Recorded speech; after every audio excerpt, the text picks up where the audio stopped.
It is now 7:38. The environment has emerged as one of the critical issues of the 1980s.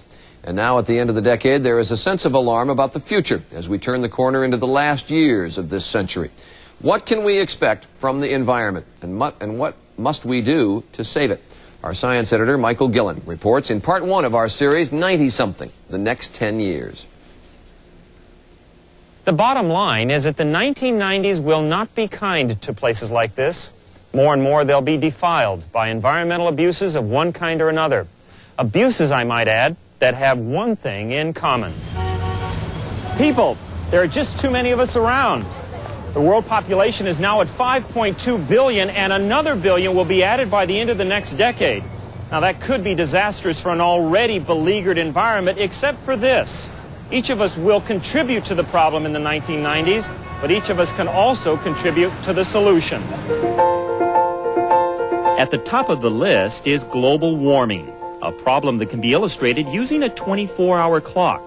Suppose that midnight stands for 100,000 years ago, when the Earth suddenly started to cool off. By 7 a.m., it was in the midst of an ice age. By 7:30 p.m., the planet started to warm up again.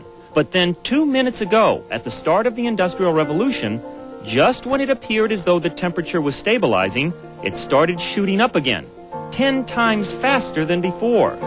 Is this just part of a natural cycle? Well, no one can be sure. If these trends continue unabated, there will be additional storms, additional droughts, changing weather patterns, the beginnings of clear sea level rise, and other things. Some scientists blame the recent warming not on nature, but on the greenhouse effect. That's when carbon dioxide, methane, and other industrial gases act like a trap door. They let sunshine in, but not out, causing the planet to heat up. Burning fossil fuels, especially coal and oil, give off huge amounts of carbon dioxide and methane. So if the greenhouse effect is to blame, we'll need alternative energy sources, like these futuristic power plants in California. They run on the sun, the wind, and, believe it or not, cattle manure. Next on the list of environmental priorities is habitat destruction. Everywhere you look, people are waging war against the natural landscape. And with the natural landscape go scores of plants and animals, many of them so rare we don't even have names for them yet.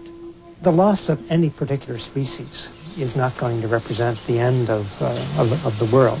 The problem is when you begin losing species, by the hundreds and by the thousand, at what point do the losses from the global web of life lead to an unraveling of some sort?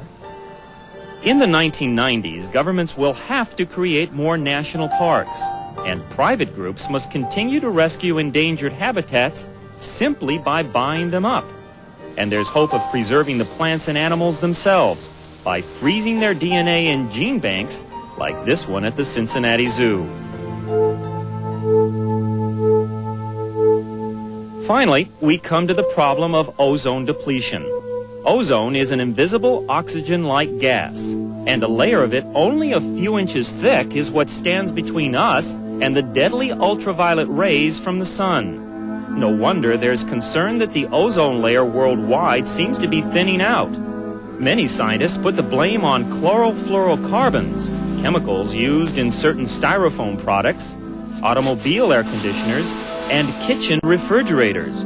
Studies show that a single chlorofluorocarbon molecule can gobble up 100,000 molecules of ozone. That means there will be more and more and more UV reaching the surface of the Earth. Which translates into what kind of problem, then? Well, for people, a direct problem is skin cancer. Among other problems, increased frequency of cataracts, problems with the eyes. More than 40 countries have promised to eliminate half their chlorofluorocarbons in the next decade, but that won't be enough. Eventually, we must completely replace them with safer alternatives, like this chemical made from the ordinary grapefruit. The 1990s are a crucial decade. Things will get worse before they get better, but it's the last chance that we have to deliver to the new century a planet on the mend. And if we miss this chance, I don't think our children will ever forgive us.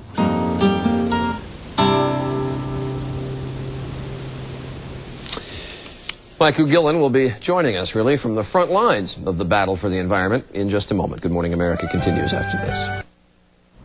It is now 37 minutes after. Entertainment technology is changing faster than you can zap through your channels on your television's remote. To help us see into the future, Joel Siegel has gone back into the past. And he joins us now from the Edison National Historic Site in West Orange, New Jersey. Good morning, Joel. Good morning, Joan. This is Thomas Edison's library, exactly the way he left it the day he died. An incredible place to visit. This is an 1878 model phonograph. Now, tape recorders, we know we have no idea how they work, so we're not surprised when they do. But this, a horn, a needle, and some foil. Edison shouted, "Mary had a little lamb," into this thing as loud as he could. The idea, the needle would push onto the foil, rewind it, play it back, get your voice back. I recorded my voice earlier. Let's see.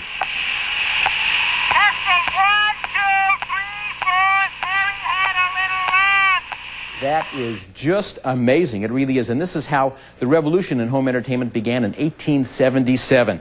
Now, Edison didn't invent television, a lot of other people did, but he did invent the light bulb. So if it hadn't been for Edison, today we'd be watching television in the dark. And tomorrow, let's get ready for 90-something, the next 10 years.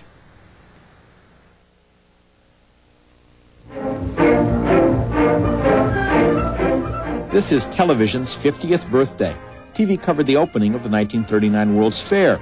The first commercial station went on the air, and the FCC divided the television band into 13 channels, about one for each set. I wonder if the years ahead will be as bright as this. We haven't seen anything yet, darling. There he is, almost as big as life, on the 10-inch video screen. In 1955, video phones were unveiled at a San Francisco electronics show, giving new meaning to the phrase, "Look who's talking." 1967's two-sided television didn't make it either. And the late movie will be a double feature. But even 20 years ago, they couldn't have imagined a double feature chosen from thousands of videotapes bounced off satellites from 100 cable channels. More, bigger, and better. That's how experts describe television of the future. More choices, bigger screens, better electronics. One thing about the 90s, I'll be looking better. Well, at least you'll be seeing me better on something called HD TV, high-definition television. No, that doesn't mean Webster will be competing with ABC. It's a new kind of TV picture. The obvious difference, the screen is wider, like a movie screen. But the truth is, no matter how new your TV set is, you're watching old-fashioned television. A TV picture is a series of lines made of dots, and your set receives 525 lines 30 times a second, no matter how big your screen is. That was fine when the standard was set in 1941. When TVs were black and white and had 5-inch screens. HD TV has 1,125 lines received at 60 pictures per second. Come in close. The picture is sharp and stays sharp. Resolution, clarity, color like movie film. In fact, movie-sized screens at home could be a reality too.